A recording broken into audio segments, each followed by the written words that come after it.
Today, I am talking about a female founder, and that is Martha Stewart, and her book is Martha's Rules. Of course, right? Everything the Martha way. I am fascinated by Martha Stewart. I'm just fascinated by her life, by her drive, by her ability not to sleep. She is just a fascinating woman to me. She seems to be a perfectionist, and she does a lot of things from scratch, none of which I do. I can only cook frozen pizza. But her business prowess and the way she has grown her business over time is amazing. So Martha wrote the book Martha Rules after being incarcerated and talking to the women there about the businesses that they had and encouraging them to start businesses when they got out of prison. And then she wrote the book while she was on her 5-month house restraint or whatever it's called. I listened to this book as an audible.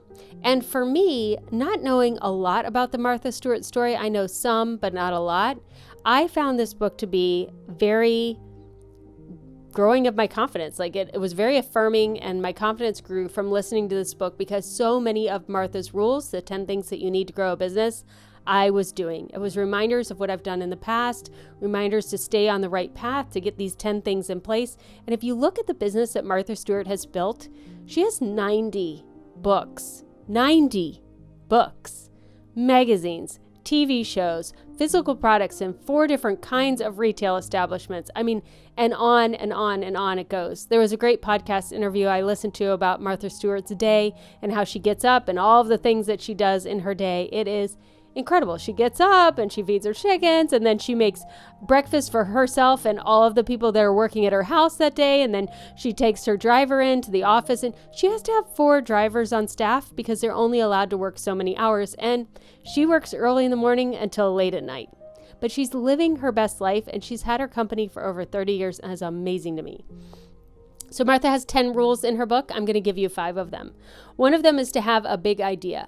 And what I love about this is big idea. When you think big idea, Martha Stewart took a catering company to a billion-dollar omni-media company today. I mean, that is a big idea. It's way bigger than the original catering business that she had. And so seeing how she is continually leveling up and her ideas getting bigger and bigger is very inspiring. Number 2, teach so you can learn. This one I love because I know it is so true. I love being an inspirational teacher. And the more I teach you, the more I learn myself and then go deeper into the thoughts I have about home organization and productivity and how you can live your best life. So I love that she identifies that it is the teaching that helps us learn more and grow. She talks about building an A team and what an A team looks like. And then she says, if the pie isn't perfect, cut it into wedges. Not something I expected to hear from Martha Stewart, and it was such a breath of fresh air. As I said earlier, it seems like she's a perfectionist. I think she is just exceptional. She's highly exceptional, but she is not perfect. And so when the pie wasn't right, instead of having a whole pie that didn't look right, she cut it into pieces, getting rid of that piece that didn't need to be there. And it looked like it was supposed to look, but she didn't have to bake a new pie. So often you could take what you have and just put a spin on it. You don't have to necessarily start over. And the last one is to take risks, not chances. Just the way she frames things. Like so often people say, oh, you had luck or you took a chance. Our life is not a game of risk or chance. It's purposeful. You could take a risk that is a calculated, thoughtful risk, but not just a chance or a luck of the draw. So I enjoyed this one as an audible. It was many of the thoughts about growing a business, simple thoughts about growing a business I'd seen before. It wasn't anything earth-shattering or like this is going to change how you run your business.